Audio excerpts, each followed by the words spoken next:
In the roll call of battles from the Western Front, few resonate as poignantly as Passchendaele. Around 100,000 Australians fought here in 1917, in an offensive known as the Third Battle of Ypres. Their sacrifice is remembered at this spot, where more of our soldiers are buried than anywhere else in the world, Tyne+Cot. We are moving across the battlefield of Brudzind, one of the key Australian victories in the 14-week struggle. Ahead is Tyne+Cot. In autumn 1917, it was the site of the German lines. Beyond lay Passchendaele Ridge. This takes in the view from the enemy lines on October the 4th. In a textbook assault, Australians and New Zealanders attack directly across these fields.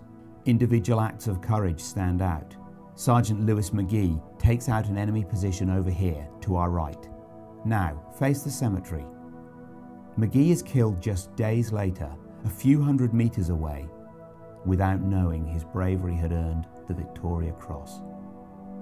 Sited on the battleground, the cemetery's focal point is this cross, built over a German bunker taken by the Australian 3rd Division. Sergeant Lewis McGee is buried here at Tyne+Cot, one of almost 1,400 Australians and 10,500 other British and Commonwealth troops. A further 35,000 British soldiers with no known grave are remembered here, on this memorial wall. Following successes at Menin Road, Polygon Wood and Brudzind, the Allied offensive continues beyond Tyne+Cot, with the next attack on Passchendaele itself. Eventually a success, but at enormous cost.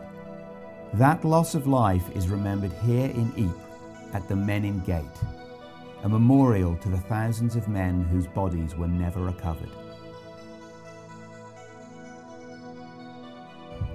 For Allied soldiers arriving a century ago, these walls were a portal to the horrors of the Ypres salient beyond.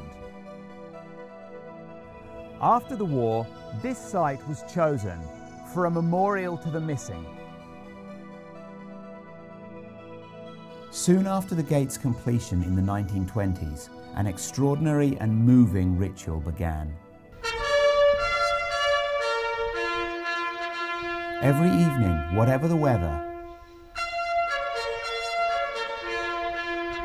local buglers play the last post and recite the Ode to the Fallen, a gesture of gratitude to those who fell defending this country.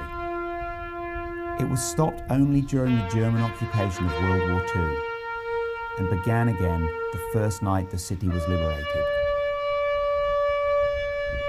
Like the people of Belgium, we will never forget.